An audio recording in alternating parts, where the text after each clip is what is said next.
Bonjour, ici Sébastien d'actualité-dvd.com et aujourd'hui, je vais vous parler du film L'extraordinaire Spider-Man 2, version française de The Amazing Spider-Man 2 en édition DVD de Mark Webb avec Andrew Garfield, Emma Stone, Jamie Foxx, Dane DeHaan, Sally Field et Colin Farrell.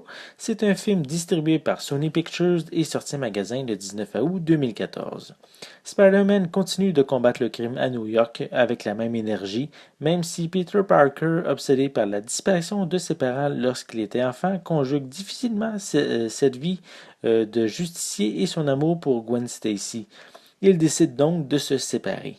À la mort de Norman Osborn, son fils Harry, qui est un ami d'enfance de Peter, prend le contrôle d'Oscorp afin de se sauver d'une maladie génétique. Pendant ce temps, un employé d'Oscorp, Max Dillon, est transformé en monstre capable de contrôler l'électricité suite à un accident. C'est Spider-Man qui doit affronter ces deux forces qui menacent la ville. Il y a 2 ans, sortait le reboot de L'Homme Araignée. Un reboot qui en avait quand même surpris plusieurs, surtout que la trilogie de Sam Raimi est encore assez fraîche dans la mémoire des fans. Et pourtant, cette remise à zéro est vraiment très bonne, est excellente. Elle a su se renouveler sans décevoir le spectateur.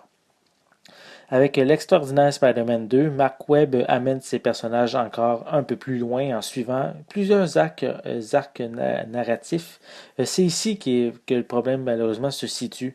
Il y en a beaucoup trop. On raconte les histoires d'Electro, des parents de Peter, de Gwen Stacy, de Harry Osborn et de l'entreprise Oscorp, en plus d'effleurer celle de Rhino.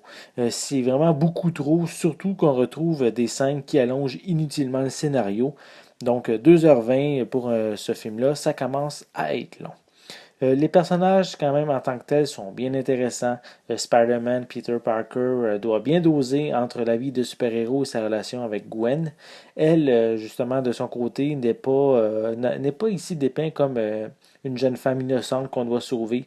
Elle a quand même un caractère fort et quand même elle est libre de ses choix. Max Dillon, lui, est un petit peu plus mou, mais lorsqu'il devient électro, c'est quand même autre chose. C'est vraiment assez spectaculaire visuellement, mais en même temps, c'est pas nécessairement si effrayant que ça pour un méchant. La transformation, elle, du côté de Harry, qui est quand même une transformation lente vers le Green Goblin, et par contre, elle, très réussie à tous les niveaux. Le sentiment de méchanceté du personnage est présent dans chacune de ces scènes. C'est juste dommage que le Green Goblin soit si peu présent. Il est seulement dans le film pendant quelques minutes vers la fin. Pour le personnage de Rhino, mais il est vraiment trop peu exploité pour en dire quoi que ce soit. Le duo principal joué par Andrew Garfield et Emma Stone fonctionne vraiment à merveille. Ils livrent vraiment la marchandise. Ils sont très crédibles à l'écran. Leur présence permet d'oublier les quelques longueurs scénaristiques. Pour les pistes sonores, elles sont disponibles en anglais, français doublé au Québec et espagnol 5.1, avec des sous-titres en anglais, français et espagnol. Pour les suppléments, on retrouve un commentaire audio, des scènes supprimées, le vidéoclip It's On Again de Alicia Keys, ainsi que des bandes annonces. Si vous voulez vraiment plus de suppléments, il va falloir vous tourner vers l'édition Blu-ray. Donc, l'extraordinaire Spider-Man 2 est un excellent divertissement. Les plans visuels et les effets spéciaux sont grandioses.